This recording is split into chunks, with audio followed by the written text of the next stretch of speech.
tem subdivisão, não tem outros entes dentro daquele Estado.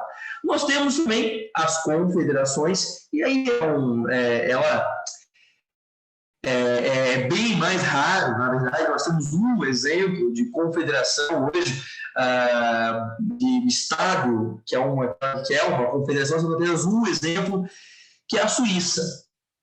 As confederações são aquelas em que os Estados-membros possuem plenos poderes, podendo ser soberanos, garantindo que podem, inclusive, se dissociar do Estado de acordo com sua própria vontade. Ou seja, no Estado unitário, a soberania está na união, está na centralização. Na confederação, quem é soberano são as partes, são os Estados. Os Estados são soberanos. Eles podem, inclusive, decidir que não querem fazer parte daquela união. A Suíça tem um outro nome, muito menos conhecido do que isso, que é a Confederação Helvética, justamente por ser a confederação dos Estados helvéticos que formaram a Suíça. Os Estados, a Suíça é o país, sem dúvida, mais descentralizado do mundo. Ali, os Estados têm tanto poder que eles podem decidir se dissociarem da União, mas, inclusive, eles, para aprovar uma emenda à Constituição, por exemplo, cada um dos Estados precisa aprovar. Não é como no Brasil, que Brasília decide e aí os outros embaixo que se virem. Não é não. Lá os Estados têm muita soberania. E nós temos as federações. Já as federações, elas nasceram com o propósito de lidar com um problema moderno do nosso Estado, do Estado. Os Estados foram crescendo em população, em território e em burocracia, e aí a federação nasceu como uma forma de lidar com esse crescimento do Estado moderno. Numa federação, os entes federativos, que somados eles formam uma união indissolúvel e encontram-se no mesmo nível hierárquico, no federalismo, os Estados federados são autônomos, mas, diferentes da confederação, não podem ser soberanos. Então, uma federação, geralmente, você tem um território, esse território, a soberania sobre esse território, ela está dividida em entes que são hierarquicamente iguais e só que eles têm competências exclusivas. Em outras palavras, uma federação é um território que está dividido entre Estado e União. O Brasil é uma federação sui generis, tem uma característica própria, vamos falar na frente. Mas, basicamente, federação é isso, é um território que tem a sua soberania dividida entre entes que compõem a União. Os estados, nesse caso, Santa Catarina, por exemplo, eles podem ser autônomos, os estados são autônomos, mas nunca podem ser soberanos, que é o que diferencia da nossa federação. E como é que se forma uma federação? Aqui eu estou trazendo uma parte técnica para vocês, tá? Mas é uma parte um pouco mais conceitual, mas nós vamos passar logo para as implicações. Mas nós precisamos conversar, passar e revisar isso aqui para que a gente possa entender ali na frente as consequências disso. Aqui, gente, está a chave para entender a Federação Brasileira. A forma como se cria uma federação. No movimento centrípeto, existem basicamente duas formas de criar uma federação. Ou através do movimento centrípeto, ou através do movimento centrífugo. No movimento centrípeto, o que acontece? As partes, elas se juntam para formar um todo, uma união. Os Estados Unidos, por exemplo, as 13 colônias se uniram e decidiram formar uma união. No movimento centrífugo, é o contrário. A união, o todo, resolve formar as partes. Movimento centrípeto, então, das partes para o todo. Movimento centrífugo, do todo para as partes. E o movimento centrífugo é justamente o que formou o Brasil. E, gente, por que isso aqui é tão importante? Vejam só. Nos Estados Unidos, as 3 colônias resolveram, então, após a Guerra da Independência, formar a sua união, a federação. Então, os estados se reuniram e, pessoal, em política, ou melhor, a política tende a ser a luta pelo poder. Então, a política tende a conservar o poder naqueles que têm o poder. Prestem atenção nisso. É muito difícil abrir mão de poder em política. É muito difícil. Isso é uma regra básica da dinâmica da política. Não se abre mão de poder. É difícil abrir mão de poder. Então, as 13 colônias se reuniram para formar um todo. Mas elas, para formar esse todo, essa união, elas precisavam dotar essa união de algum poder que seria concedido por elas, pelas 13 colônias, pelas partes. Para chegar a um denominador comum, então cada uma teve que ceder um pouquinho de poder. Mas, como eu falei, abrir mão de poder é difícil, então cada uma delas abriu mão de um pouquinho de poder só. Porque abrir mão de poder, eu repito, é difícil. Abriram mão desse poder e deram e formaram a União. No Brasil, aconteceu o contrário. Nós tínhamos o todo, como dizia Rui Barbosa, nós tivemos o todo antes de ter as partes, tivemos união antes de ter estados. O todo, então, resolveu formar as partes. Mas aqui, aquela dinâmica que eu falei para vocês da política, também se aplica. Abrir mão de poder é muito difícil. Então, a União, quando foi formar as partes, cedeu pouco poder às partes. Formou partes com pouquíssimo poder, que pese a Constituição Primeira da República, a de 1891, ser a Constituição mais federalista e mais liberal que o Brasil já teve. Mesmo assim, era pouco. Então, o Brasil formou uma federação de verdade? Essa é a grande pergunta. Nós realmente temos uma federação de verdade? Ou nós temos um Estado mais próximo daquilo que eu disse antes, de um Estado unitário? Porque pensem comigo. E essa pergunta eu deixo para vocês. Eu quero que vocês se questionem aí se vocês acham democrático um governo central impor às partes medidas que elas discordam. E olha só, gente, quero falar um negócio para vocês aqui. Eu tenho debatido muito sobre descentralização e descentralização, só que esse debate, infelizmente, está sendo contaminado por debates momentâneos. Um país, um Estado, ele tende, ele está ali depois que os governantes passam. Ele continua ali. As instituições, elas são perenes. Elas se mantêm dentro. Os governantes não. Nós temos um governo atual, esse governo vai passar, vai vir outro, que vai passar também, vai vir outro, que vai passar também. Mas a nossa federação, em tese, vai continuar. Então, nós não podemos discutir instituições que são permanentes serem levados pelos momentos atuais, que são passageiros. Não importa. Você não pode discutir pacto federativo baseado se você gosta do presidente atual ou não. Porque você teria uma opinião diferente caso fosse outro presidente. Não dá para montar e pensar um país baseado no governo que é passageiro, em políticos que são transitórios. Então, não pode se deixar contaminar por esse discurso. Para pensar país, você tem que pensar um país ao longo de 100, 200 anos. Você não pode pensar com base em governos que são transitórios. Então, eu pergunto de novo. O governo impor as partes que elas discordam. Se Brasília hoje é democrático, Brasília, o Congresso Nacional, decidir algo que Santa Catarina impor a Santa Catarina algo que Santa Catarina discorde, isso é democrático? Eu penso que não.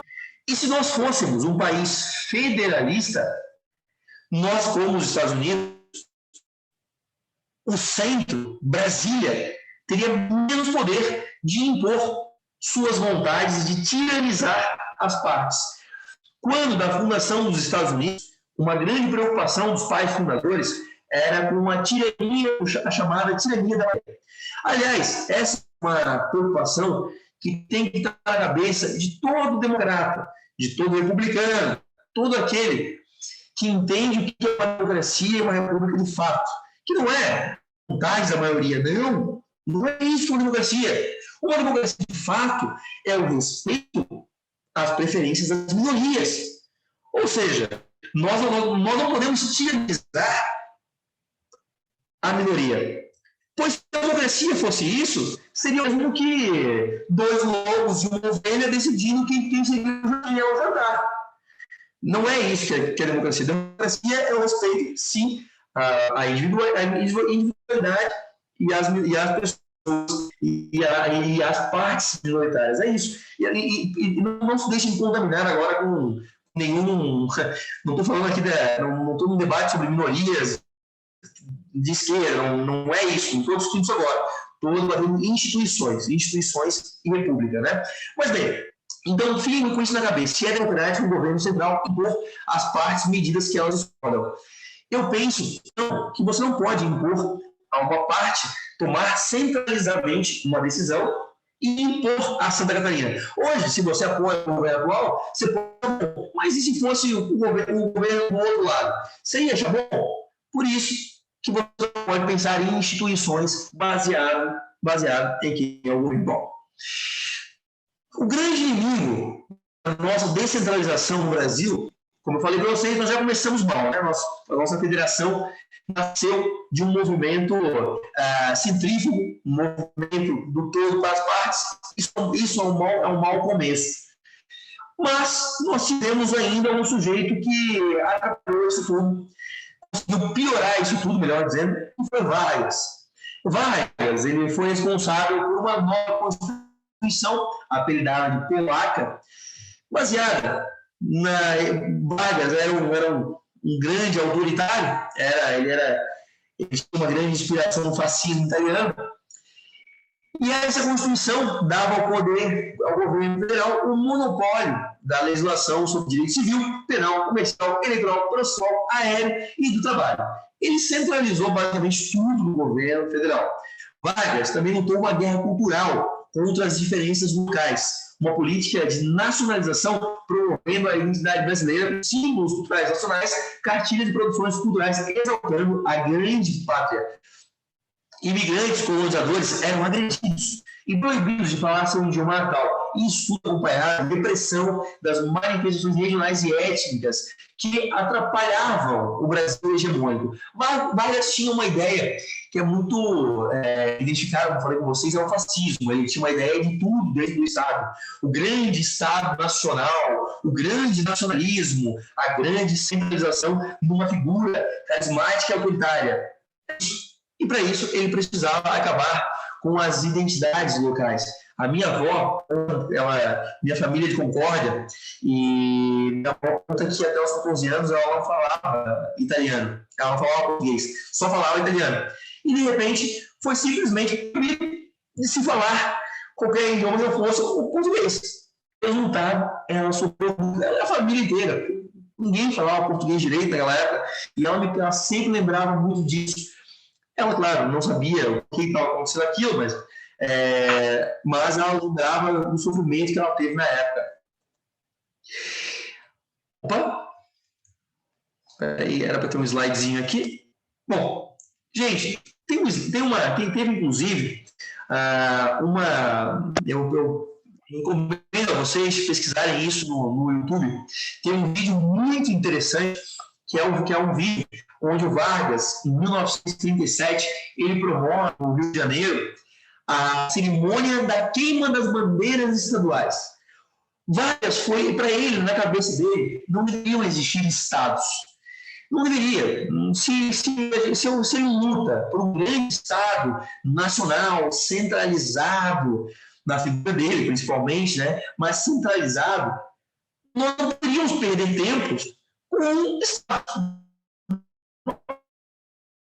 Não poderíamos justamente ter um contrapeso à centralização nele. Não podia ter esse contrapeso. Então, ele queria acabar com as identidades estaduais e acabar com os estados. A Constituição de 1937 proibia, inclusive, as bandeiras nacionais e qualquer símbolos que não fossem os símbolos nacionais. Então, para simbolizar tudo isso, ele fez uma grande cerimônia. Tem imagens disso e é algo extremamente infeliz de ver. Assim, ele promove a cerimônia da queima das bandeiras. E aí vão lá, eles pegam todas as bandeiras estaduais e queimam uma, simbolizando que o Brasil não deveria mais ter estados. Para completar, durante os 15 anos que teve o poder, ele, na primeira parte ditatorial, né, antes de ser eleito pela segunda vez, mas ele promove toda a queima das bandeiras e fecha as assembleias. Durante os 15 anos em que ele ficou no poder, no primeiro governo Vargas, apenas em 2 anos as assembleias estaduais funcionaram. Nos outros 13, as assembleias ficaram fechadas. Porque na cabeça dele não fazia sentido. Para dificultar tudo isso, ainda nós tivemos a criação de Brasília, que além de nos deixar uma dívida que é paga até hoje, ainda o que nós fizemos foi levar todo o estamento burocrata, todos os burocratas, todos os políticos, para o meio do território nacional, longe da população. Nós isolamos o poder. E o poder, claro, isolado, age muito melhor para eles do que para a população, né? Então, eles agem sem fiscalização, eles estão longe da população, longe de onde estavam as pessoas. Nós fizemos questão de isolar esse poder, tiramos a preocupação do poder estar no meio da sua população.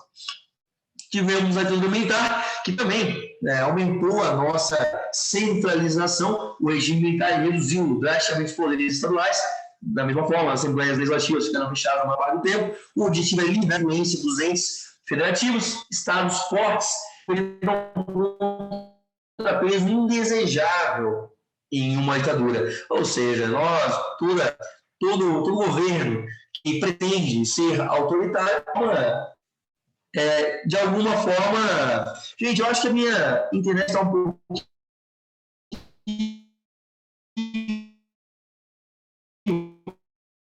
ruim aqui, estou recebendo algumas ali, que eu acho que vai melhorar bastante. Gente, espero que vocês estejam me ouvindo, mas o regime militar reduziu drasticamente os poderes estaduais e locais, vamos poder central. O objetivo, como eu falei, é eliminar a influência dos entes federativos. Quando você tem um regime autoritário, você não quer um contrapeso. Você não quer um Estado, um governador sendo um contrapeso à sua política. A ênfase econômica também é centralizada. Nós tivemos, na maior parte do tempo, um nacional desenvolvimentismo muito forte. E nacional desenvolvimentismo é sinônimo de centralização econômica. É isso, é a manifestação econômica do pensamento centralizado. Reforma tributária de 66, que também concentrou a relação do governo federal, criando mais dependência dos estados e municípios.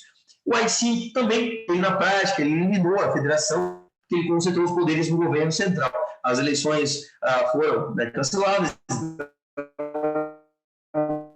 os governadores eram nomeados, e claro, um governador nomeado, você tinha governadores fracos, que não ameaçavam o governo central, governadores biônicos na época.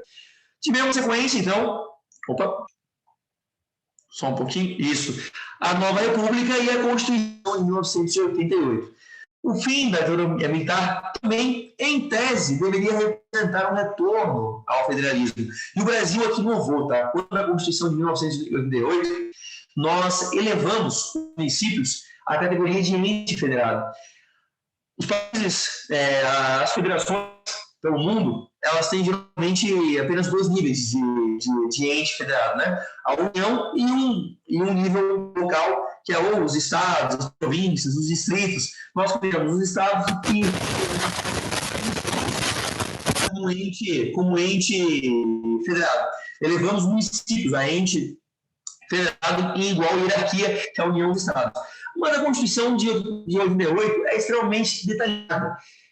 Aliás, a nossa Constituição é uma das mais extensas do mundo. Nós falamos sobre tudo no texto da nossa Constituição Federal. Quando você tem uma Constituição central, que está acima de todas as outras, que é extremamente detalhada, o que acontece? Sobra muito pouco para você decidir embaixo, para você legislar embaixo, nos estados, nos municípios. Então, a nossa Constituição, ela promoveu muito o centralismo ao ser muito detalhada, ao entrar em muitos detalhes. Eu, como deputado estadual, eu basicamente não posso propor nada, porque tudo que eu propor é de competência federal. A Constituição Federal já tratou. Então, eu, como deputado estadual, não consigo propor nada que seja no interesse de Santa Catarina, porque tudo já foi detalhado, proposto, e a matéria da Constituição Federal. Então, nós promovemos esse centralismo na Constituição Federal. E agora, nós vamos agora um pouco mais para a parte aplicada, que é onde a gente pode ver, a gente pode entender um pouco melhor porque nós precisamos lutar contra essa centralização. E como eu falei para você, você não pode pensar em país conforme os governos momentos, você tem que pensar em país ao longo de 100, 200 anos. Né? Então, eu sou transitório, nós todos somos transitórios. Nós não podemos, um país não é fundado baseado nas pessoas que são transitórias, não é assim. Mas por que nós precisamos lutar contra a centralização? Bom, primeiro, porque nós precisamos lutar por mais autonomia. A autonomia dos estados precisa ser respeitada. E o que significa autonomia? Autonomia significa obedecer apenas as regras que você dá a si mesmo. Você, como indivíduo, você preza. Você pode, talvez, não perceber isso, mas você, no dia a dia, você luta pela sua autonomia. Você quer ter autonomia nas suas decisões. Ora, por que você quer ter autonomia? Porque, claro, as decisões, você quer tomar decisões que façam sentido para a sua vida, que são feitas de acordo com a preferência de vocês. O mesmo princípio vale para os estados e para as populações. Os estados precisam ter autonomia também para ter a liberdade de decidir aquilo que está de acordo com as suas preferências, aquilo que está de acordo com as suas vontades, o que é melhor para si. Nenhum grupo de uma população deveria ser mantido contra a sua vontade a uma associação política que não lhe agrade. Quem está falando isso é Mises. Nós temos que ter autonomia para discordar e autonomia para decidir o que é melhor para a gente. Por exemplo, o federalismo brasileiro ele não permite que a gente tenha autonomia suficiente, que os estados tenham autonomia suficiente.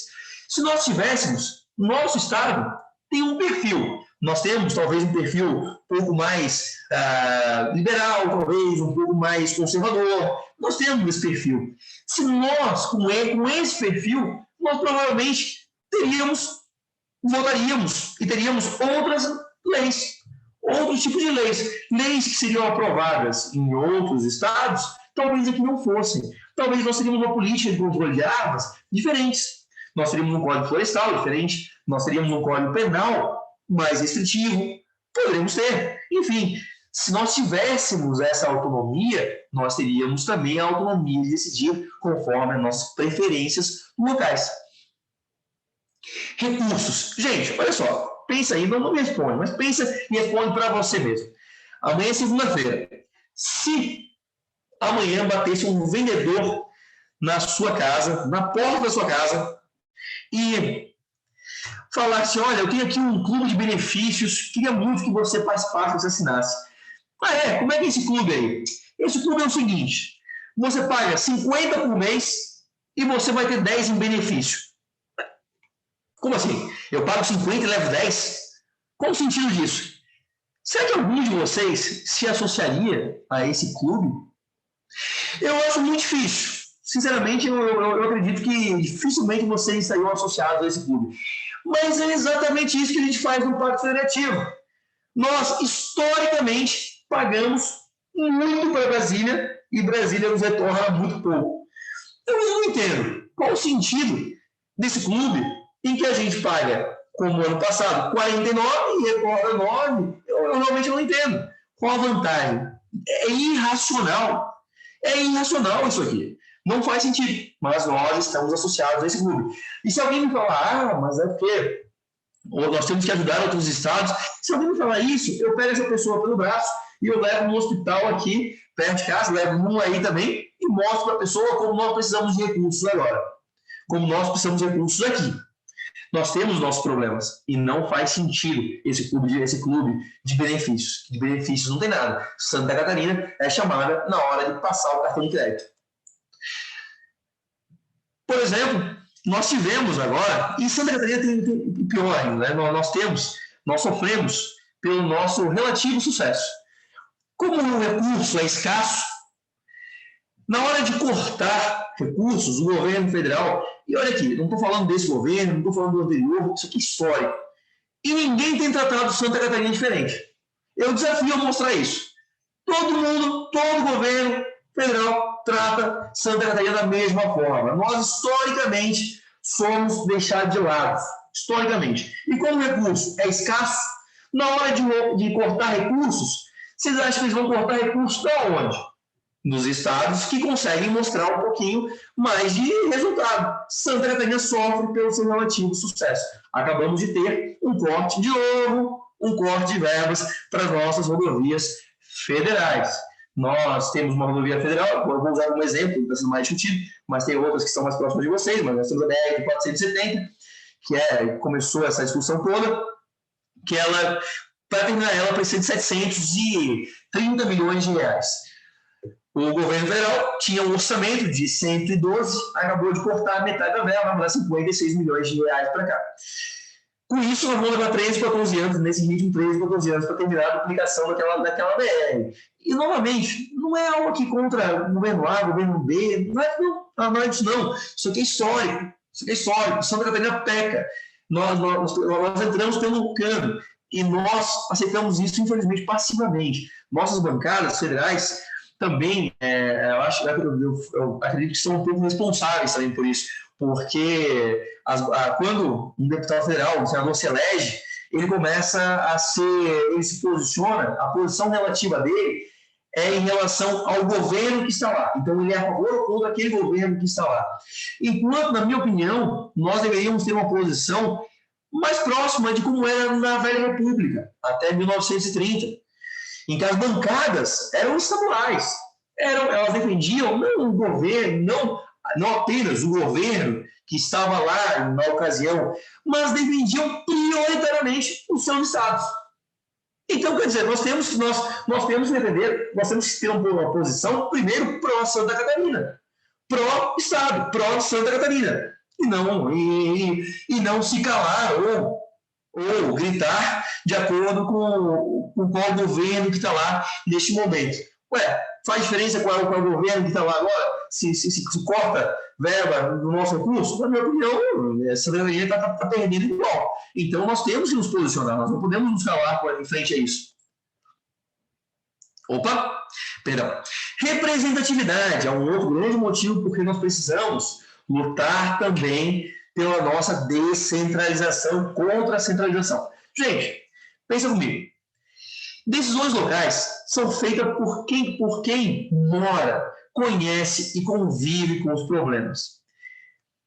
Um vereador de Concórdia conhece melhor os problemas de Concórdia, ou um vereador de Chapecó conhece melhor os problemas de Chapecó do que um deputado de Goiás, não é verdade? Mas um deputado de Goiás tem o mesmo ou mais poder de decisão, eu fui vereador, de decisão sobre o dia a dia de Chapecó e Concórdia, do que um vereador de Chapecó e Concórdia. Qual é o sentido disso? Por que tem senador do Acre decidindo por Santa Catarina? Quem vai decidir melhor sobre o estado de Santa Catarina? São os deputados estaduais que moram, conhecem, convivem com os problemas de Santa Catarina, ou os deputados federais de outros estados que podem nem conhecer Santa Catarina.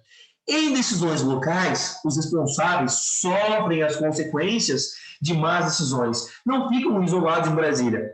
Se um deputado da Bahia toma uma decisão péssima para Santa Catarina, qual o problema para ele? Ele não vai sentir a consequência disso. Isso não importa para ele. As consequências foram para Santa Catarina.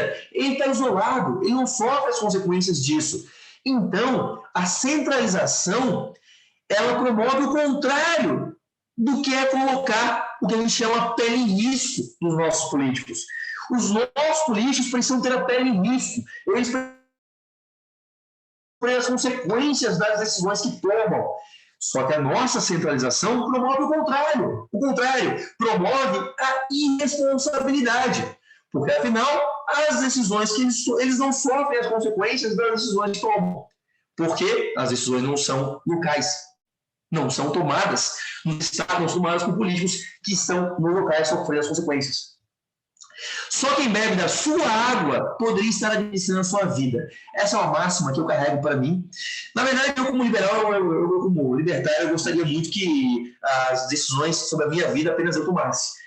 Mas, Mises admite, um livro que está aqui, Mises admite que nós temos problemas de escalas e é necessário um tipo de representação.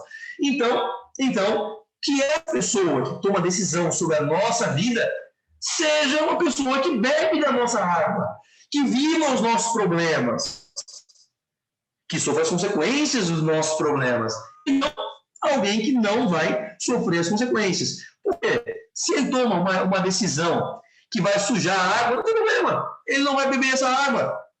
Então, quem toma decisão tem que beber da sua água. Eu gosto muito dessa máxima, que é de Nassim Taleb, que é um autor que vocês... Opa! Estão me ouvindo? Voltou, né? Estão me ouvindo bem? Voltou. Deu uma travadinha, mas está tudo certo agora. Maravilha. Então, só quem bebe da sua água poderia estar administrando sua vida. Representatividade pelo risco também significa, tem um outro aspecto que a gente precisa pensar, gente, que eu chamo de o Estado invisível. Às vezes, as pessoas acham que nós, que são apenas as leis que mandam as nossas vidas. Não, ao contrário, é uma pequena parte das normas que a gente segue. A maior parte das normas que a gente segue são infralegais, não são votadas. São decisões tomadas por pessoas que não foram eleitas, que nós não sabemos quem são, e principalmente são tomadas de maneira monocrática. O sujeito vai lá numa agência regulatória, decide e baixa uma portaria. Um decreto, uma norma, qualquer coisa. Isso aqui é o que comanda a maior parte da nossa vida, são as agências reguladoras. E aí elas estão lá em Brasília, longe das consequências, pessoas que nós não sabemos quem são, tomando decisões dia a dia sobre as nossas vidas, de forma centralizada. Gente, como é que isso vai dar certo? Isso aqui é um absolutismo dissimulado, como Tavares Bastos chamava. Isso é um absolutismo, a gente não sabe quem são, eles estão comandando a nossa vida sem simplesmente serem votados, sem nada, e dia a dia como nós devemos viver a nossa vida. Isso que é uma loucura. Também o centralismo, Tavares Bastos, que era um deputado de Alagoas. Ele morreu muito jovem, morreu com 36 anos, morreu em 1876. E ele era um grande liberal e um grande lutador contra a centralização. Ele dizia que a centralização política de fazer parte do processo, que é, por sua vez, o fermento do espírito comunitário. Quando você não participa das decisões, você não tem responsabilidade de fazer o seu Estado, o seu país, se tornar um lugar melhor. E é o que acontece no Brasil. É o que a centralização faz. Como tudo está muito longe, tudo está muito centralizado, a gente participa muito pouco de volta a cada 2 anos. Aí, nós também, claro, vocês são exceções, vocês participam do partido político, estão aqui, mas nós temos um grande incentivo a não ter um espírito comunitário de fato, porque nós influenciamos pouco no dia a dia do nosso estado, do nosso município, da União, porque afinal as discussões estão sempre longe da gente. Enquanto que em países mais livres, eles são guiados por um princípio que é chamado princípio da subsidiariedade. Ou seja, as questões políticas e sociais devem ser resolvidas no nível mais imediato, mais próximo das pessoas. Que é um exemplo, nos Estados Unidos, o orçamento das escolas municipais é debatido com a comunidade, no nível comunitário. Por exemplo, aqui a gente só volta a cada 2 anos. Então, quanto mais próximo das pessoas, mais espírito comunitário, mais próximo das pessoas. As questões devem subir progressivamente. Não conseguiu resolver na rua, resolve no bairro. Não conseguiu resolver no bairro, resolve no município. O município não resolveu, resolve no estado. Não resolveu no estado, aí sim, manda para a União. Fiscalização. Gente, quanto mais próximo estiver o político das pessoas que governam, maior, claro, será a fiscalização e menor a chance dele tomar más decisões, pois será afetado diretamente por elas. Casos de corrupção são muito mais evidentes no nível local. É mais de um enriquecimento ilícito no orçamento de uma cidade. Quanto mais próximo o político estiver das pessoas, agora vocês pensaram na Câmara de Vereadores, né? Mas, gente, depois eu vou ter uma frase aqui que fala sobre isso. Quando está na Câmara, você percebe, você vê, você fica sabendo dos problemas, alguém fala, alguém comenta, você acaba sempre ficando assim. Agora, sinceramente, vocês acham que a gente sabe o que acontece em Brasília? Tão longe da gente. Distante. Alguém conhece alguém que trabalha em Brasília?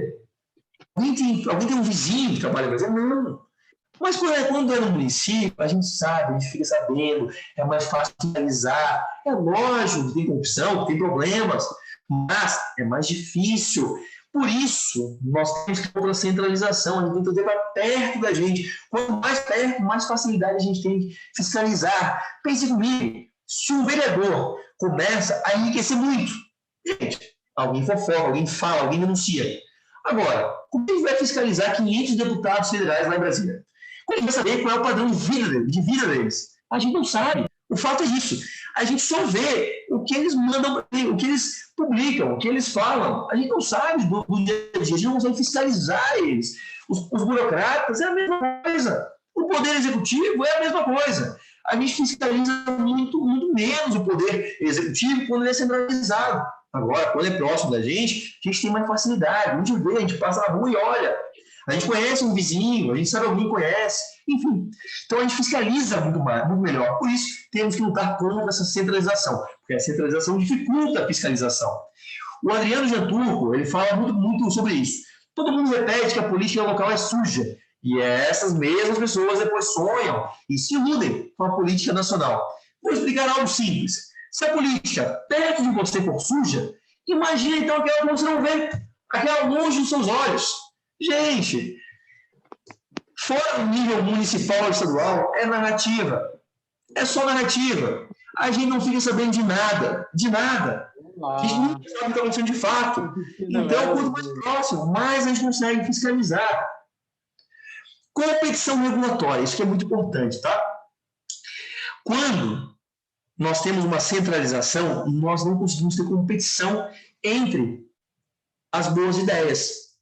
A gente não consegue comparar políticas. Vou explicar para vocês.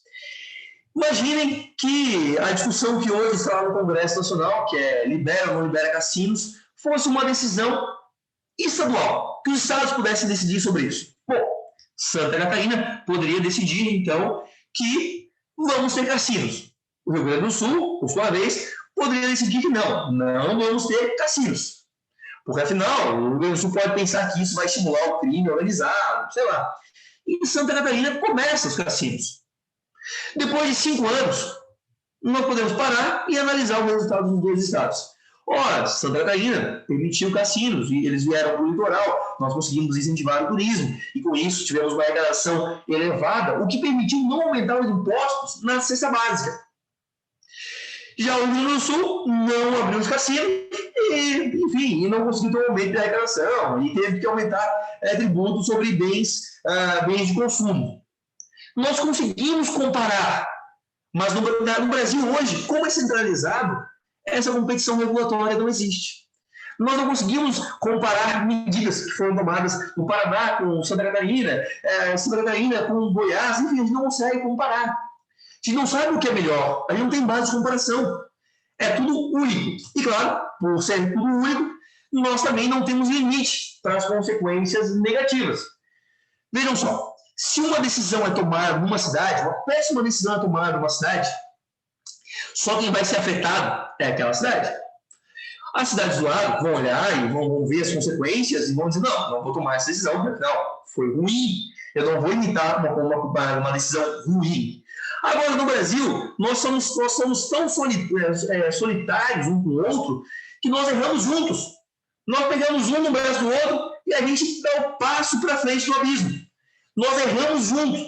Quando uma decisão é tomada em Brasília, isso significa que, se ela for ruim, o Brasil inteiro vai sofrer as consequências. As consequências negativas não têm limites.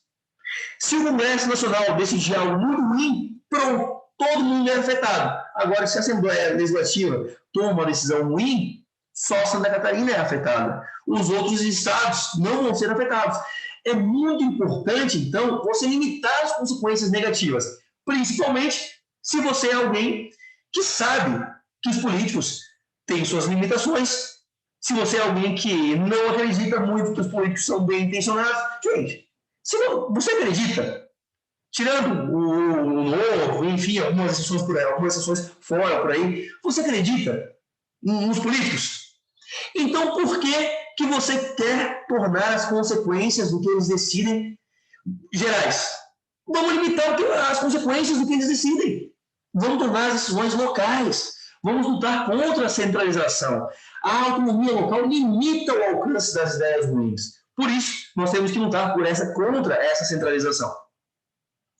A variação, estou chegando no final, tá, gente? Porque precisamos lutar contra a centralização por causa da variação também. Com a autonomia local, povos e culturas diferentes podem ter leis e instituições diferentes.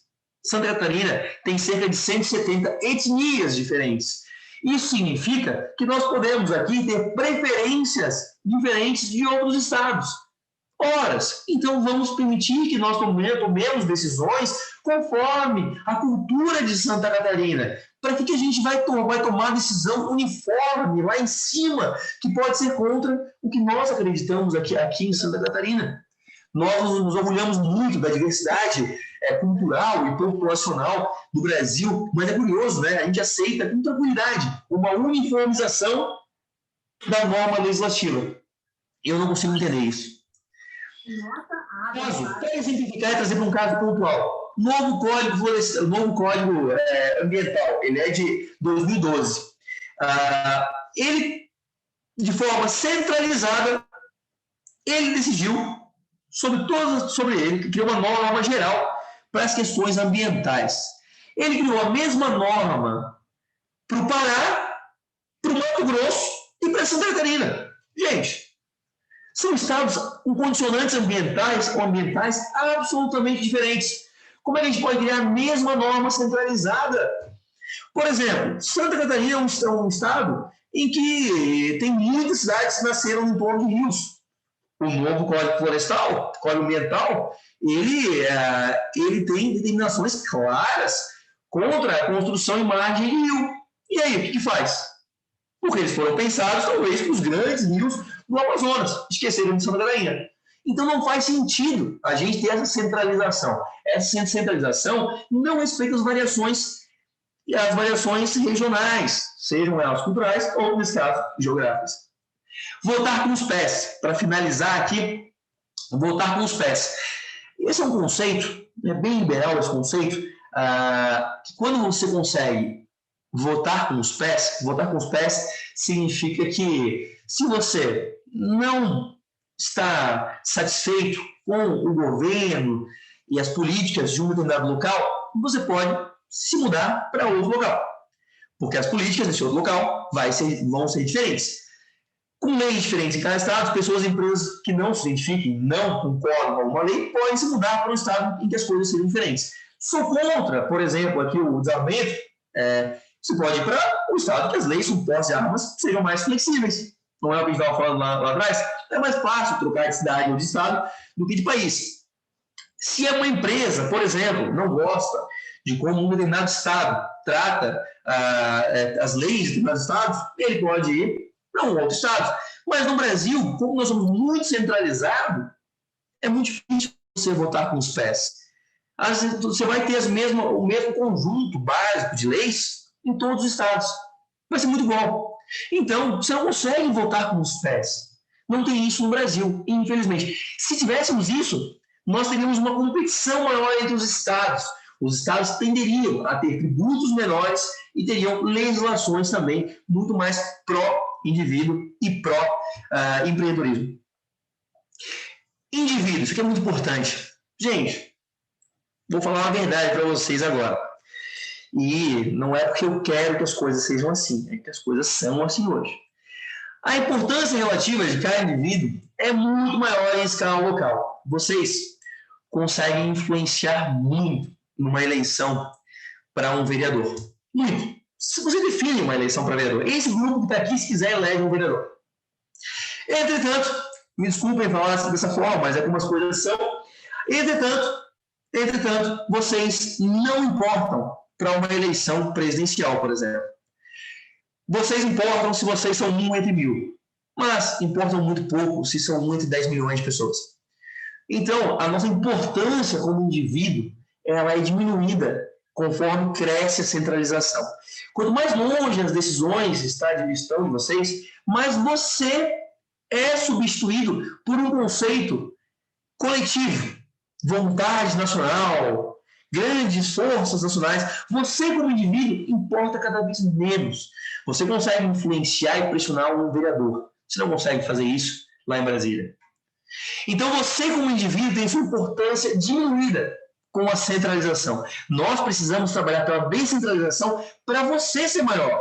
Você, como indivíduo, crescer.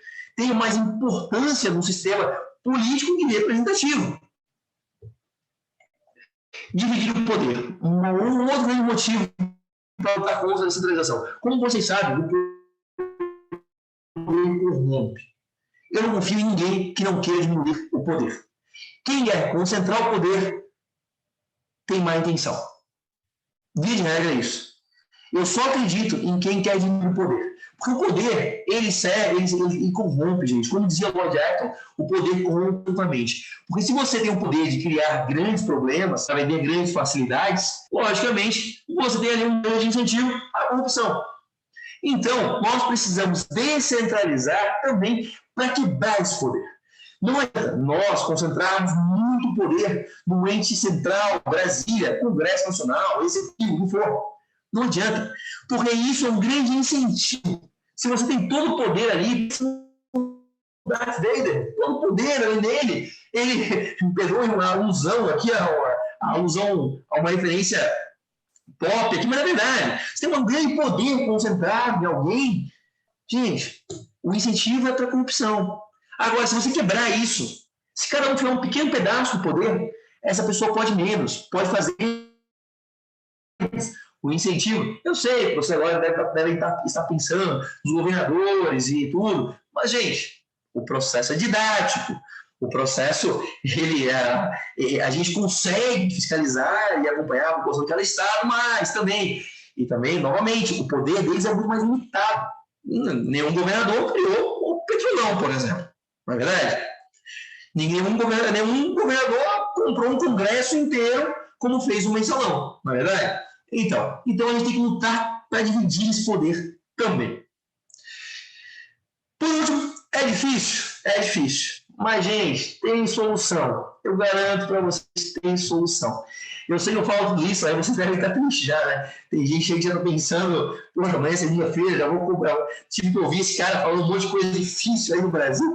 Mas, gente, eu sou um otimista. Eu juro, eu sou um otimista.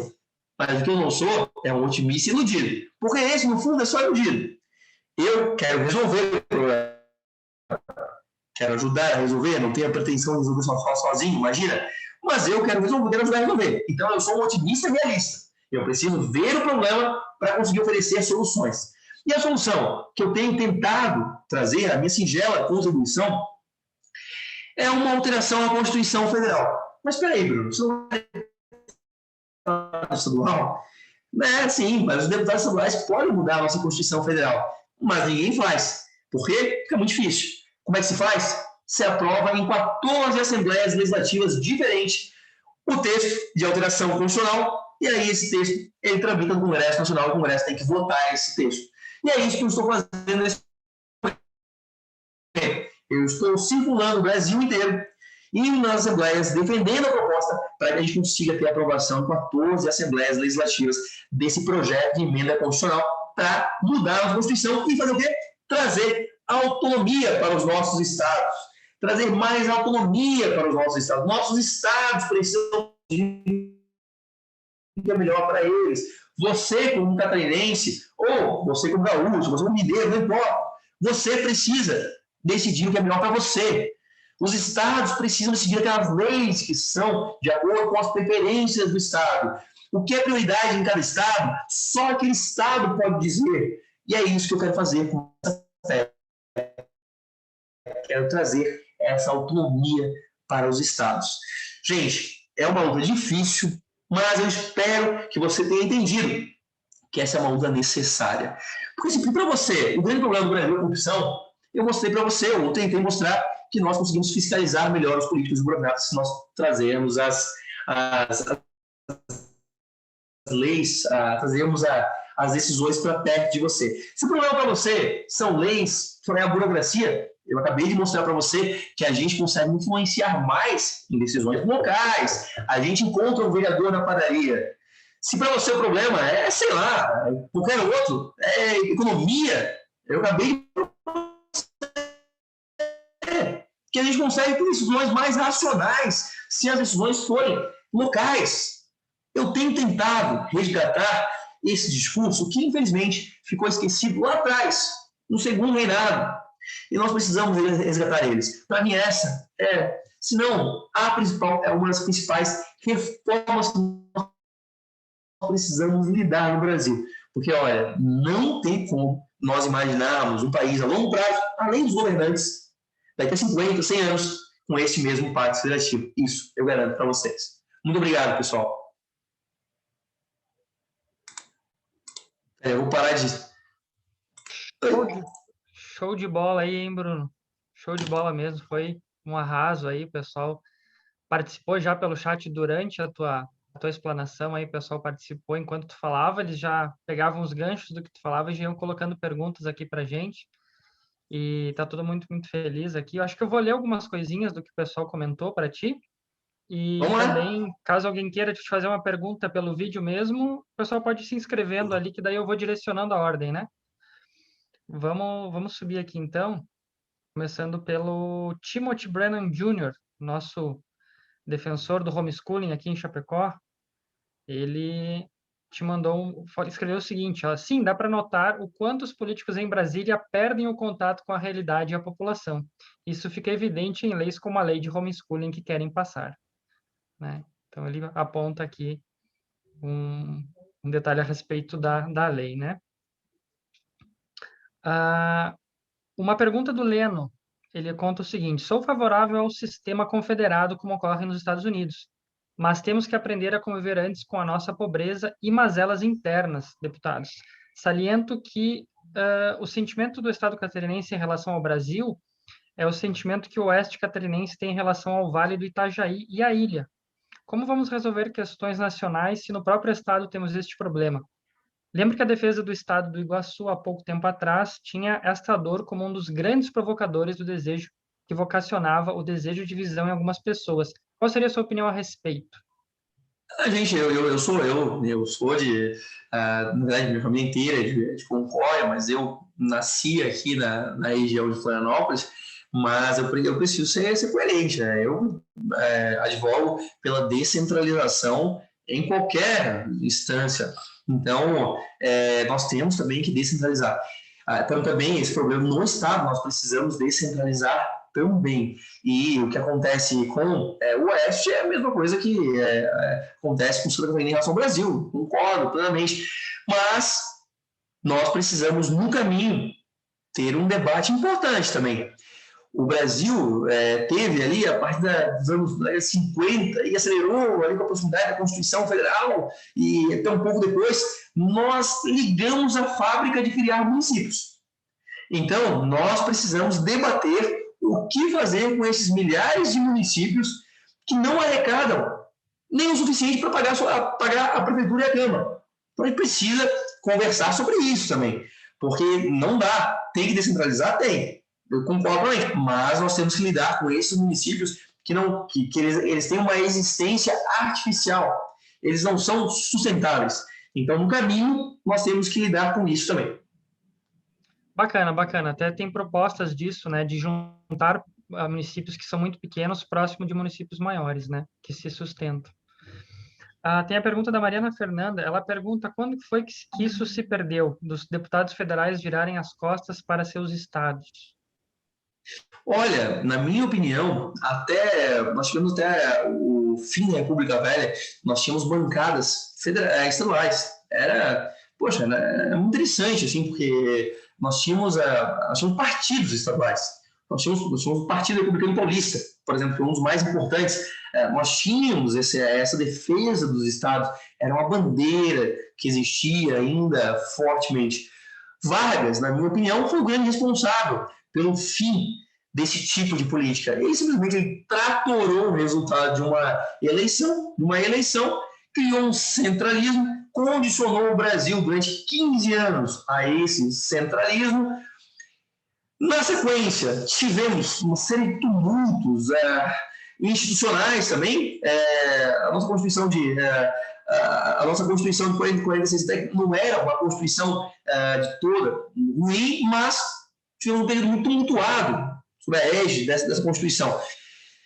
E o Brasil nós temos aqui um fetiche muito grande por figuras carismáticas, pelo salvador, pelo grande líder, pela grande solução. E isso, claro, favorece aqueles que vendem soluções centralizadas, autoritárias, centralizadas, que fazem com que a gente não precise pensar muito, trabalhar muito, ter muitas responsabilidades. Uma eleger um cara centralizado que resolve tudo. Então, claro que esse sentimento não ajudou muito. Nós não temos uma cultura de responsabilidade individual e liberdade individual, né? O que prejudica muito nós chamarmos para a gente a responsabilidade. E quando a gente elege um político, muito dificilmente, não vocês aqui, não o Novo, não o Filiado Novo, mas muita gente que elege um político que é um político que resolva, né? Que dê a solução. Senão, eu sempre lembro da fala que o Churchill fez em 10 de maio de 1940, quando ele assumiu como primeiro-ministro. Ele falou que, eu fico imaginando, porque ninguém já ouviu o que ele falou aqui no Brasil, né? Que ele assumiu a Alemanha estava invadindo a França e, na sequência, provavelmente seria a Inglaterra, e ele assumiu dizendo, olha, eu não tenho nada para oferecer para vocês, só sangue, suor, trabalho e lágrimas. Então, aqui a gente não quer muito ouvir isso, né? Querem só ouvir coisa boa, né, Bruno? Mas olha só, a Jussara comenta aqui que, já que estamos falando em um espírito comunitário, estamos contando contigo para lutar com o povo do Oeste para a duplicação da BR-282. Esse é um tema que há décadas nos impede de produzir ainda mais por não termos como escoar de modo competitivo. Ótimo, com certeza, com certeza. E, aliás, a luta contra o centralismo vai favorecer esse tipo de situação ser resolvida. Porque, imagina comigo, se a gente tivesse mais 40 bilhões de reais, que foi o que nós enviamos e não voltou, né? Foi o que Brasília ficou nos devendo, para investir em Santa Catarina. Dá para triplicar a BR-282. Dá para fazer muita coisa. Então, com certeza, com certeza. A gente tem, assim, Brasília deve para a gente. Vamos falar a verdade. Nós somos credores de Brasil. Brasília deve para a gente. Então, a gente tem que cobrar esse dinheiro. Mandem mais para cá, tem que mandar mais para cá, tem que resolver esse tipo de situação com uma 282. Não tem catarinense morrendo lá porque não vem investimento para a BR. Falando na questão da competição também, Bruno, tem dois amigos aqui que falam, o Rafael Paim e o Timothy. Eles falam justamente da competição de estados que ocorre nos Estados Unidos. E eles dão um exemplo que o Elon Musk saiu da Califórnia para o Texas por não gostar do jeito que o governo estadual a Califórnia tentou controlá-lo. Simplesmente mudou-se para o Texas. O Rafael Paim também fala a mesma coisa, no mesmo sentido da competição entre os estados, que é o que tu falou também na apresentação, tá certo?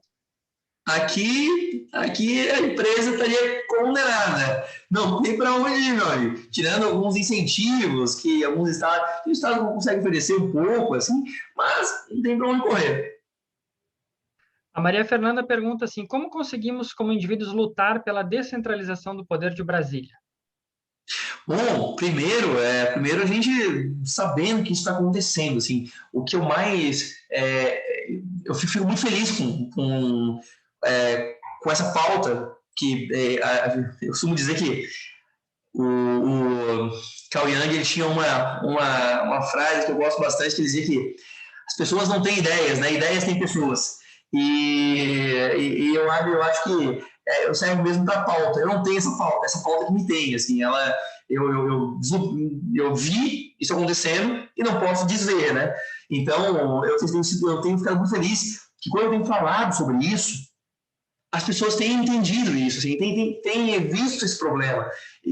Novamente, a minha intenção, primeiro, poxa, é acordar um pouco também nós, assim, nós temos que acordar para esse problema. Então, a primeira coisa que a gente pode fazer é falar sobre o tema, entender ele como um tema político importante para ser falado. Que hoje em dia, ninguém está falando sobre isso, gente.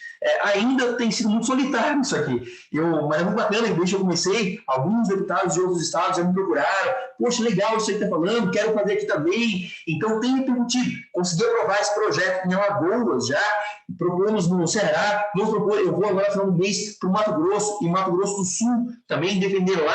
O Giuseppe e o Fábio Osterman vão propor no Rio Grande do Sul. Então, a gente está conseguindo. Está criando uma inércia bacana aí. Então, acho que o que a gente pode fazer é defender essas ideias. A gente tem que se manifestar. E, claro, se posicionar sempre contra qualquer medida centralizadora. Eu vi, infelizmente, aconteceu esse corte de orçamento aqui com Santa Catarina.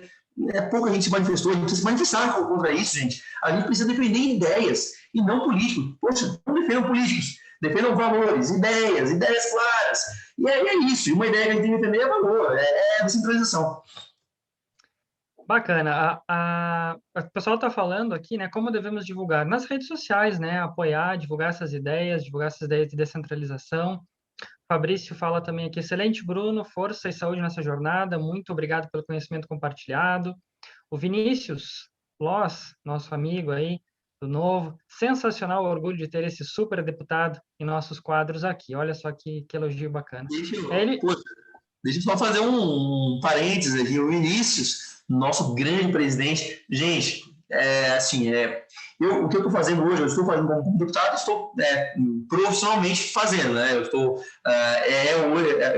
Eu sou que nem o pai, eu brinco que eu sou igual o pai do Chris, né? Do Everybody Hates Chris, eu odeio Chris, eu tenho 2 empregos. Eu sou empreendedor, mas estou também profissionalmente, hoje trabalhando, me dedico, a isso profissionalmente, a política profissionalmente, né? Não como carreirista, mas faço, quer dizer, profissionalmente, eu dou atenção a isso profissionalmente e sou remunerado por isso também. O Vinícius, ele trabalha tanto quanto eu, é um cara que está se dedicando a mudar o Brasil, faz isso voluntariamente, assim como os nossos dirigentes do Novo também, os nossos líderes locais, municipais. Então, assim, eu sou fã desse partido, eu sou fã de vocês, porque vocês têm uma abnegação muito grande, vocês abrem mão, literalmente, da vida de vocês, em grande parte, para estar dedicado a criar uma ideia, criar uma ferramenta que pode, eu acredito, vai mudar o Brasil. Então, isso é show, é isso. Isso aí é só puxa-saquismo, gente. Presidente, é o chefe. Olha só tô dando uma passadinha aqui rápido, eu estava no futebol, acabei de tomar banho, durante o banho estava ouvindo. Um super sucesso aí, parabéns aí para o pessoal de Chapecó, né? Estou muito feliz de ver quase 50 pessoas na sala em pleno domingo de noite. E a gente chegando para se preparar aí para o ano que vem, ajudem o Elon, ajudem o Mark, né, a Jussara, todo mundo que está se dedicando aí a organizar o nosso núcleo. O Rude também, o nosso vice-presidente estadual, também estava aí assistindo a palestra. Então, assim, ó, pessoal, parabéns. Bruno, muito obrigado por mais uma super apresentação tua. Quando a gente te assiste, a gente tem certeza que está no caminho certo, porque a gente conseguiu eleger esses grandes caras como você, que eu tenho certeza que juntos nós vamos mudar o Brasil. Tenho certeza, né, que no médio e no longo prazo a gente vai vencer. Então, muito obrigado pela presença de todo mundo e parabéns pela palestra, cara. Foi muito bom mesmo. Aprendi mais um monte hoje. Essa eu ainda não tinha assistido. Por isso que hoje eu fiz questão de assistir. E tu já contou dos peixinhos ou ainda não? Não dos peixinhos. Não precisa fazer a minha pergunta ali, Mark. Eu abro espaço aí pro Bruno contar sobre o peixinho laranja, porque eu acho que é importante. Presidente, eu não sabia que estava aqui, presidente, senão eu ia ficar mais nervoso aqui, né, na apresentação, aqui, o chefe acompanhando a gente, né? Não, e Elon também, eu dou meus parabéns para ti, tá? Os parabéns que eu dou para o Vinícius, seja você, tá? Meus parabéns mesmo e muito sucesso nessa missão aí, assumisse. Mas a história do peixinho, fala, eu achei que estava cansado já vi que já ouviu umas 300 vezes já essa história do peixinho. Mas, gente, isso é muito sério, tá? Parece bobagem, né? Como diria minha mãe, bobagem, não é bobagem. Mas é muito sério isso. Lá vinha 2 peixinhos nadando. Viam felizes, nadando, conversando, debatendo um com o outro, debatendo, isso é isso, o outro olhava, isso é isso, debatendo um com o outro, assim, batendo boca. E aí, um peixinho azul, um peixinho verde e amarelo. Vinham discutindo no caminho, batendo boca um com o outro, peixinho azul, peixinho vermelho, meu Deus. Faz tempo que eu não conto, Vini. Mas vinha lá o peixinho vermelho, chamando o peixinho verde e amarelo de fascista. Aí o peixinho verde e amarelo olhava para o peixinho vermelho e chamava ele de comunista. Enfim, eles vinham ali batendo boca. E nisso, vinha no caminho, sem sentido contrário, um peixinho laranja. Aí o peixinho laranja passou por eles. Senhores, como é que vai a água hoje? Os peixinhos se olharam, o peixinho vermelho olhou para o peixinho verde e amarelo, e eles não se entenderam, deram de ombros e continuaram nadando. Um tempo depois, o peixinho vermelho olhou para o peixinho verde e amarelo. Mas que diabos é esse negócio de água? Do que ele está falando? Gente, os peixinhos já não conseguiam mais entender, ver e identificar o que era água. Aquilo que era mais natural, que estava mais no entorno deles, o mais óbvio, o mais necessário, aquilo que envolvia eles já não conseguiam mais perceber. Eles naturalizaram aquilo como parte das coisas, como se fora, e estavam envoltos só nos seus discursos, nos seus temas menos essenciais como a água.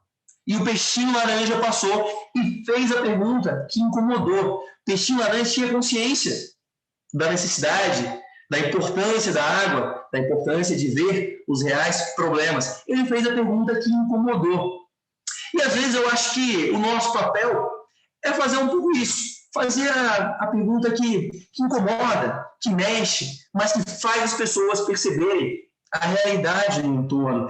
Porque se a gente não fizer, esse mar está lotado de peixinho vermelho, peixinho verde e amarelo. Nós precisamos muito começar a focar nos reais problemas do Brasil. Na água, naquilo que está no nosso entorno. O problema é que às vezes as pessoas não conseguem mais enxergar o que é de fato prioridade, aquilo que é de fato importante. Por isso que eu me orgulho muito desses peixinhos laranjas aí que eu tenho como colegas de partido, porque está todo mundo preocupado realmente em mudar o Brasil, fazendo as perguntas certas, perguntando o que é água. Olha que história bacana essa dos peixinhos aí. Foi boa lembrança do presidente aí. Aprendemos mais um pouco. E, bom, o presidente, tu acabou respondendo a pergunta do presidente, eu acho que estavam em sintonia, porque a pergunta dele era justamente quantas assembleias tinham sido aprovadas e tu já respondeu. Então, vocês já estavam em sintonia aí, né? Eu pedi para que as pessoas se inscrevessem, caso alguém tivesse fazer uma pergunta diretamente por vídeo, enfim, para ti, e o Romualdo, ele se inscreveu. Romualdo, você quer fazer a tua pergunta? Boa noite, meu querido. Obrigado a oportunidade aí. Só um instantinho, eu vou ligar o vídeo aqui para para se familiarizar melhor com o deputado. Então, meu querido, ali quando tu comenta nessa questão de fica mais fácil de você cobrar um parlamentar descentralizando, né? Até aqui eu tive a oportunidade de cobrar em algumas questões vereadores. Por exemplo, eu trabalho na prefeitura aqui da cidade, o Mark me conhece, e eu sempre bato na mesma tecla, o tal dos cargos comissionados, que vem crescendo cada dia mais nessa prefeitura aí de Chapecó. Cada dia é um cacique diferente lá dentro. E até eu tive conversando com... Nada contra o profissional comissionado, né? Mas eu tive conversando com um deles, e ele já é aposentado, né, por CLT, e ele falando, não, eu estava parado em casa e eu não vou citar o nome, o Joãozinho me fez uma proposta se eu queria trabalhar lá, já que eu estava parado, mas daí fica fácil oferecer um emprego, né? O salário desse funcionário não sai do bolso dele, sai do bolso do povo, né? E nessa questão que tu comentou, qual que é a tua opinião referente aí ao nosso agro aí de Santa Catarina, aí a avicultura e os nossos frigoríficos aí que sustenta o Santa Catarina? Obrigado, Mark.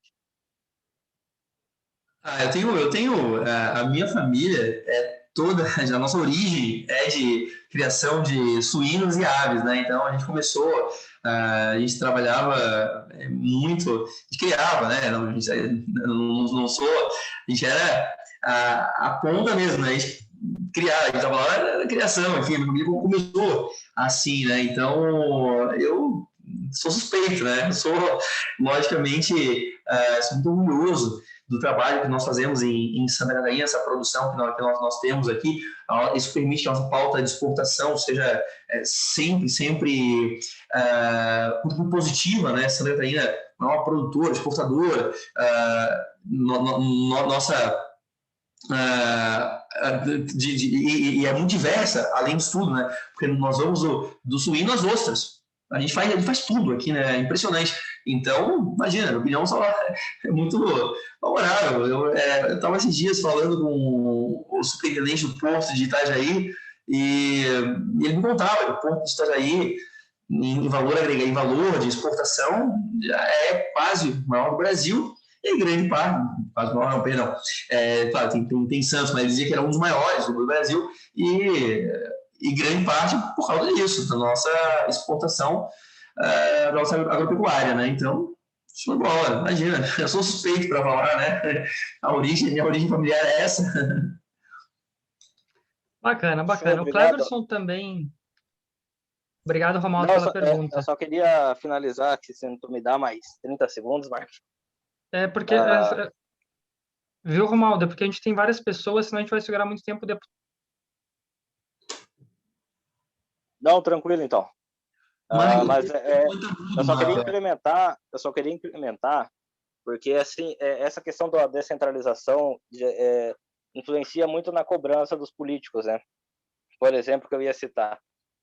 Eu já tive problemas assim que eu teria que resolver no município. Então, fica fácil para mim chegar até o vereador, porque eu mando mensagem para ele, se ele não responde, eu ligo para ele, se ele não me atende, eu vou particular lá no gabinete e cobrar ele. E daí, quando essa questão se transforma para o Estado ou para a União, como é que eu vou pegar? Vou pegar meu jatinho e vou lá para Brasília cobrar o deputado ou o senador, né? Fica totalmente inviável. É isso mesmo. É exatamente isso. Mark, o teu microfone está desligado. Tá me escutando agora, hein? Foi. Bacana. Cleverson, então, se tu puder fazer a tua pergunta, para a gente não segurar muito tempo o deputado aqui, a gente agradece. Perfeito, agradeço. Primeiramente, vou ser bem breve nos meus questionamentos, parabenizar aí a toda a organização do Novo de Chapecó, e eu acho que uma prova de descentralização é isso que está acontecendo agora. É o segundo evento aí, o Michel que me fez o convite, agradeço, esse contato com o deputado já é uma prova de descentralização. Então, parabéns a toda a coordenação. E segundo, parabenizar aí, deputado, pela pauta da PEC aí para revisar o Pacto Federativo. Acho que isso é uma briga aí de extrema importância e de relevância para todos os estados do país. Parabéns aí pela briga, sei que não deve ser fácil. Porém, eu tenho 2 questionamentos. O primeiro é sobre o item autonomia que você mencionou. E nós tivemos uma prova como empresário, em toda a nossa Santa Catarina, agora durante a pandemia, onde nós tivemos a primeira prova do Estado ter autonomia para fazer a gestão frente à pandemia. Então, gostaria de entender, o senhor como fiscalizador e como legislador, como que você avalia que foi essa autonomia que o Estado teve para conduzir a questão de saúde, a estruturação hospitalares e a condução com o empresariado? Essa condução que tivemos setores que ficaram 1 ano e 2 meses sem poder trabalhar, e ressalto aqui o setor de eventos que começou a trabalhar agora no dia 1º de maio, aonde no dia 30 saiu o decreto que permitiu os eventos retomarem as suas atividades. Então, esse é o primeiro ponto, e gostaria de entender qual a briga que vocês tiveram dentro da Assembleia para com essas questões. Primeiro, a gente tem que entender uma coisa: a autonomia dos estados não é panaceia, né? Não é a solução para tudo, tá longe disso. Nós vamos continuar tendo os políticos que a gente tem. A diferença é que a instituição ela é mais racional, mais transparente, mais próxima da gente. Mas, claro, não é só isso para solucionar o problema. Eu vejo que esse se a gente for dividir em partes, essa é uma parte grande e importante para a gente resolver em partes de solução, né? Essa é uma parte grande e importante e fará muita diferença. Então, ela vai ajudar a gente a chegar na solução. Os estados não tiveram também total autonomia, né? Isso não é verdade também, né? Nós tivemos muito plano, tanto que o nome é Plano Nacional de Imunização, né? Não é Plano Estadual de Imunização, por exemplo. Então, algumas questões continuaram sendo discutidas na União. Mas tiveram, de fato, muita autonomia em relação aos decretos, e eu acho que é a parte mais visível da gestão da crise, né, que ficou mais latente, que as pessoas perceberam muito. E eu, sinceramente, a minha opinião é que faltou coragem para os gestores públicos. Acredito que faltou coragem. Os gestores começaram a tomar decisões baseado em pesquisas de opinião e não aquilo que era correto. Depois, se acomodaram e partiram para uma estratégia de enrolação. Ou seja, vamos abrir diálogo com o setor de eventos. Aí a gente marcava a reunião para daqui a 15 dias. Aí, não, a gente vai flexibilizar um pouquinho, a gente vai conversar, enrolar mais 30. Então, eles tentaram fazer com que as pessoas achassem que eles estavam lidando com o problema, mas não estavam. Estavam só atrasando qualquer decisão. Porque para o gestor, esse era o melhor dos mundos. Não precisar tomar uma decisão e ainda parecer que estava querendo tomar uma decisão. Isso aconteceu claramente, eu vi isso acontecendo. Eu acompanhei muito, por exemplo, os setores de bares e restaurantes, que perdeu aí 30% do setor durante a crise. E as decisões que eram tomadas não eram técnicas, não eram as pessoas que tomavam aquelas decisões certamente não conheciam o setor para tomar aquelas decisões, mas tomaram. E o que eles faziam? Eles marcavam reuniões, mais reuniões, e iam protelando, até que a situação se resolvesse sozinha, até que eles pudessem flexibilizar um pouquinho. Então, faltou um pouco de coragem de tomar decisão. E o gestor público, ele tem que ter coragem. Ele tem que ter coragem de tomar as decisões, mesmo que elas sejam impopulares. Tem que ser técnico, sim. Isso tem que ser, tá? Eu não estou aqui pregando a irresponsabilidade, não estou fazendo isso, não. Mas me pareceu, por exemplo, uma covardia, e aí eu vou juntar o ser técnico com precisar ter coragem, me pareceu uma covardia o que Santa Catarina fez com as escolas. Foi uma covardia o que nós fizemos com as nossas crianças.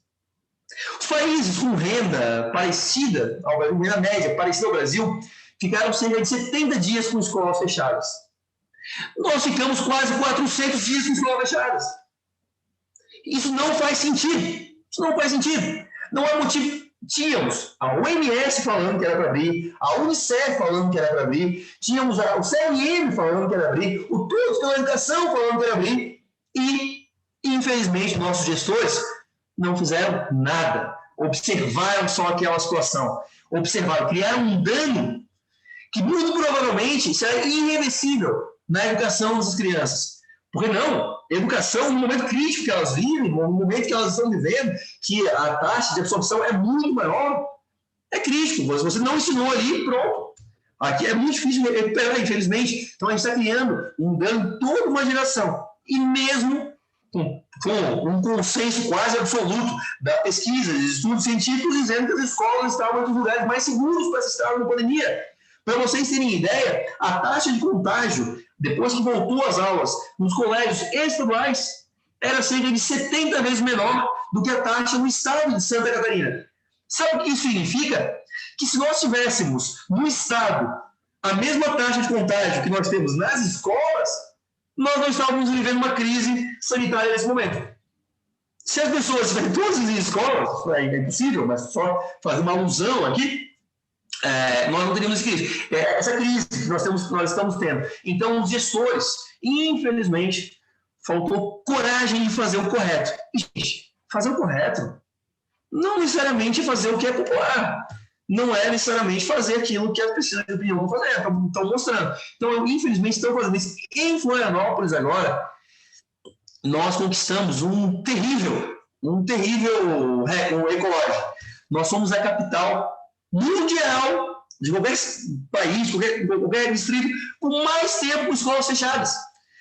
Nós não temos nem ensino remoto e nem ensino presencial. Nós estamos há mais de 420 dias sem aulas. É a única cidade de Santa Catarina que não voltou. E com quem? Com as crianças pobres. Porque o ensino privado voltou, o ensino estadual voltou, só o que não voltou foi o ensino da rede pública municipal. Nós estamos afetando quem aí? As crianças mais humildes da cidade. E o pior é que os nossos gestores aqui municipais, tirando uma vereadora que tem se posicionado sistematicamente contra esse absurdo, os nossos, que querem novo, inclusive, os nossos gestores têm se calado. Quando teve uma greve aqui da CONCAP, que é a companhia de lixo, fizeram de tudo para acabar com a greve. Agora, como criança não é sindicalizada e como é criança pobre, aí deixa. A gente diz que é contra a greve, mas não faz nada. Infelizmente. Perdoe, eu me cedi na resposta, mas porque eu fiz dinheiro.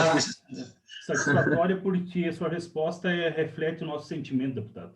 É justamente isso que a gente sente, tá?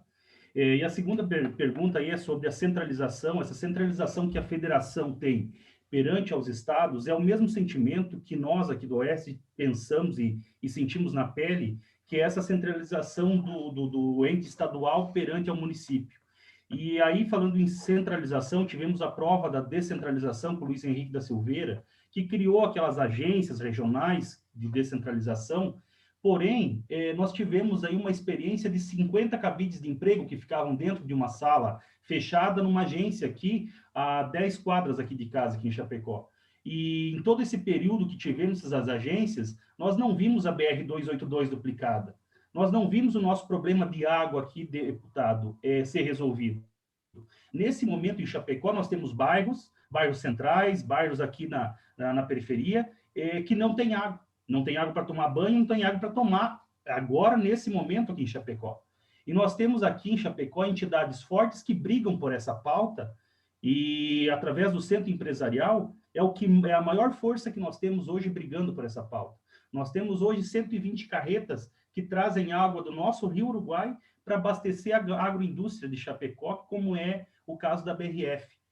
Nós, nesse momento, Chapecó, de todos na sexta-feira, o número de empregos que Santa Catarina tem em aberto, 30% está localizado em Chapecó. Então, nós precisamos, deputado, e nós não temos representação aqui no Oeste. Nós não temos um deputado chapecoense que esteja pautando essas questões junto ao governo, junto a quem detém o poder e da caneta para resolver essas questões. Então, assim, fica esse questionamento dentro da questão da centralização, como estruturar essa descentralização. Então, acho que você é o primeiro que está abordando isso, deixando essa pauta aberta para nós. Agradeço isso e leve essa pauta de um pequeno empresário de Chapecó, e tenho certeza que é uma dor, da nossa região, essas questões. E precisam ser tocados nessa ferida. E hoje não há ninguém, volto a dizer, nós não temos nenhum deputado chapecoense do Estado. Temos uma deputada, mas ela não bate nessas pautas aqui. Ela não defende o agro, ela não defende o empresário. Então, nós precisamos, e parabéns, volto a dizer aí, Elon, que está à frente da organização, Mark, essa organização é fundamental para que, quem sabe, a gente tenha representante de peso nos defendendo com essas pautas para desenvolver a nossa região. Nós somos uma região que os portos são abastecidos diariamente pela 282, com o nosso maior gerador de proteína animal, que é o oeste catarinense, que vai para o mundo. Então, essa descentralização, a gente gostaria de ter também esse olhar clínico diferente para a cidade de Chapecó e o oeste catarinense, né? Em relação a representante de Chapecó, vocês têm tudo para ter um bom representante no ano que vem, eleger um deputado da região. Eu torço muito para que isso aconteça mesmo. Eu acho que é uma região importante demais, tem que ter um representante, sim.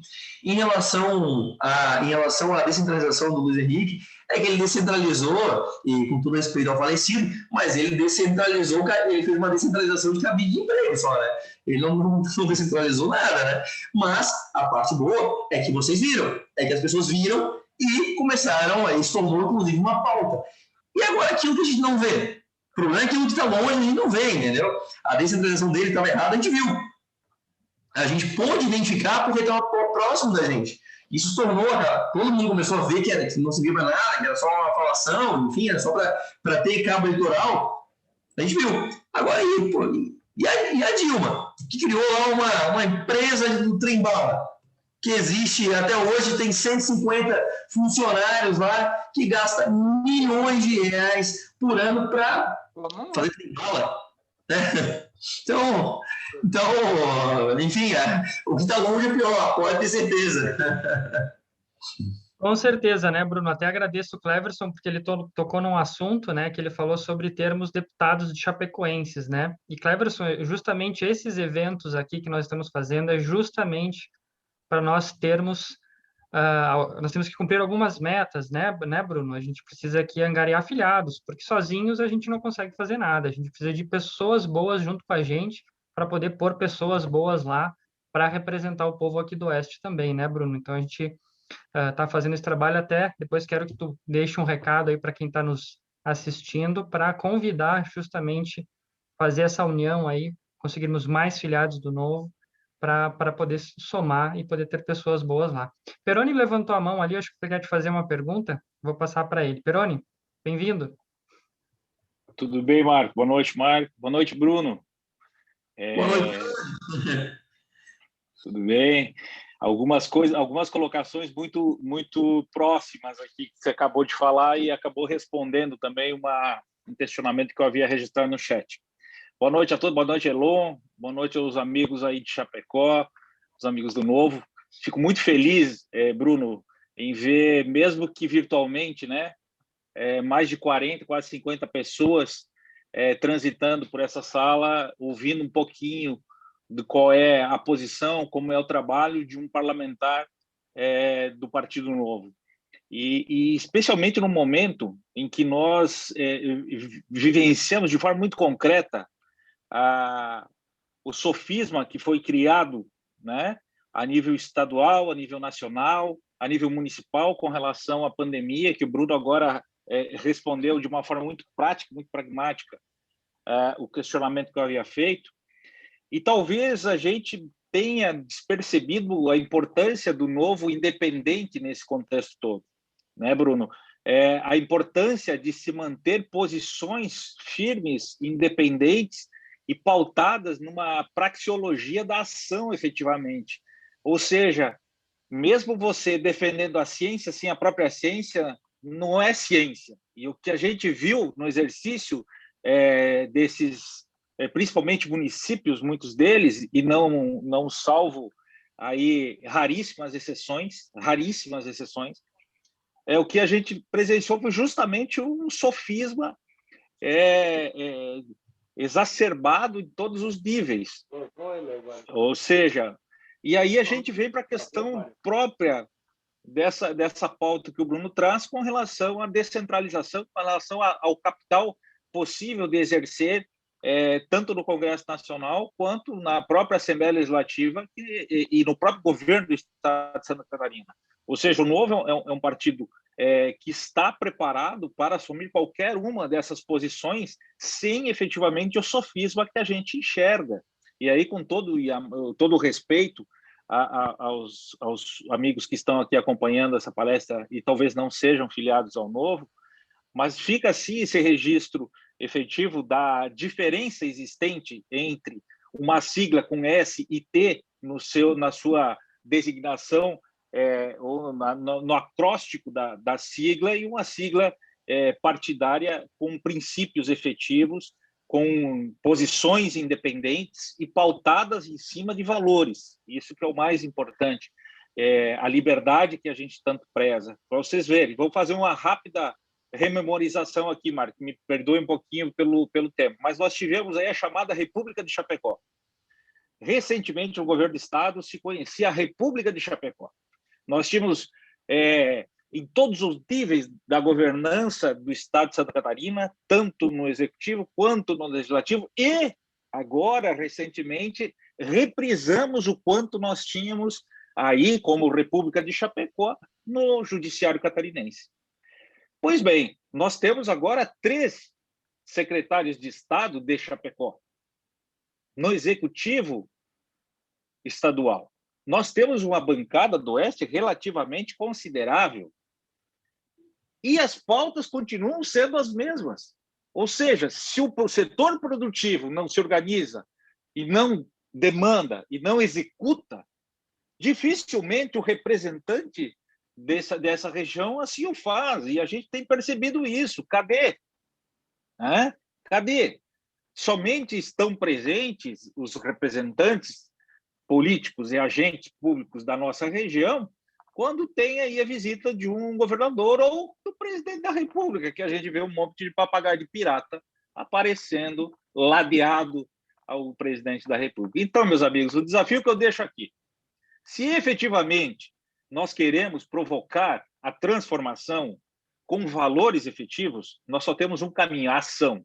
E para se ter ação, nós temos que participar efetivamente da atividade política sem medo, sem ressalva e sem qualquer reserva com relação a isso. Apenas mantendo a crença da moral, da ética, do propósito a ser seguido. E aí o convite que eu deixo a todos vocês, fortaleçam o Novo, fortaleçam essa sigla partidária que tem e que está demonstrando, muito embora nós ainda tenhamos, né, Bruno, o desafio de nos auto-organizarmos, nós temos o desafio da autolapidação ainda, e alguns posicionamentos que não vêm efetivamente ao encontro de todo o que é o sentimento de ser um filiado, um colaborador do Novo. Então, eu quero apenas dizer que o Bruno tem sido um grande parceiro do setor produtivo, né? Nós temos levado, e aí agora, nos últimos 2 anos, acompanhando a par e passo o trabalho do Bruno aqui na Assembleia Legislativa, a gente tem tido no Bruno um grande suporte para o setor produtivo catarinense. São as pautas difíceis, muitas pautas do setor produtivo são pautas que não são simpáticas a muitos parlamentares, e por isso muitos não assumem as pautas do setor produtivo, mas alguns se dizem até liberais. Outro dia eu escutei do Darcy de Matos que ele é um liberal. Então, Bruno, veja só, Darcy de Matos agora é um liberal. Mas tudo bem, vamos defender o voto impresso, né? Assim, o Darcy de Matos está defendendo, é um liberal e está defendendo o voto impresso. Mas, gente, eu acho que o debate é muito importante. Parabéns, Elon, parabéns ao time do Novo de Chapecó por esses eventos, por essa condução. Mark, sensacional, bom te ver aí, capitaneando aí essas ações aí, né? Desde que era lá atrás a gente conversava sobre as manifestações pelo impeachment, e agora a gente vê aí conduzindo um trabalho bacana. Bruno, parabéns, conta com a gente. É uma satisfação e um orgulho enorme ter você na Assembleia fazendo um trabalho defendendo o setor produtivo como você está. Tenho o maior prazer em ser teu parceiro. Também, amigo, também. Obrigado. Muito bom te ver sempre acompanhando, sempre participando. Terone é fera. Que bacana, Bruno, que bacana. Olha só, a gente teve mais um monte de pergunta aqui, mas acho que já é 10 horas da noite, tu também tem que descansar, né? Não é tão de ferro assim, é um homem de ferro, mas tem que descansar também. Mas eu queria pedir para o nosso coordenador aqui, o Elon, dar uma palavrinha também, né, Elon? Agradecer aí, o Bruno está aqui com a gente, né? Nesse momento aqui, foi muito bacana, tenho certeza. Boa noite a todos, boa noite, deputado. Agradecer muito pela tua disponibilidade, por estar dando atenção aí para a gente estar dividindo o teu conhecimento com a gente, trazendo, né, se aproximando ainda mais do povo aqui do Oeste, tá? Dizer que a gente tem muito orgulho de tê-lo como deputado lá, pela conduta que você está tendo aí, o que o Peroni expressou agora representa isso, né? E com certeza aí a gente tem muito orgulho de tê-lo lá. Esperamos que ano que vem a gente consiga colocar aí um companheiro aqui do Oeste junto contigo para te ajudar a trabalhar lá e melhorar ainda mais o nosso estado, tá? Muito obrigado, Bruno, mais uma vez. Eu que agradeço e tenho muito orgulho do trabalho que vocês fazem na frente do Novo, né? Porque o Novo ele é dividido, ele é dividido, né? Os mandatários eles não se envolvem na gestão partidária e isso é muito bacana porque nós temos e conseguimos tocar um partido assim, porque tem vocês tocando à frente disso e eu tenho muito orgulho desse trabalho, assim, de ver vocês me dão esperança no Brasil, pessoas que abre mão de parte da sua vida, do seu tempo, para doar para uma iniciativa dessa. Então, meus parabéns para vocês também. Show de bola, então, Bruno. Foi um prazer tu estar aqui com a gente. Gostamos muito aí. Fiquei muito honrado de poder dividir contigo esse espaço, esse momento aqui, de poder mediar a tua fala aqui com a gente.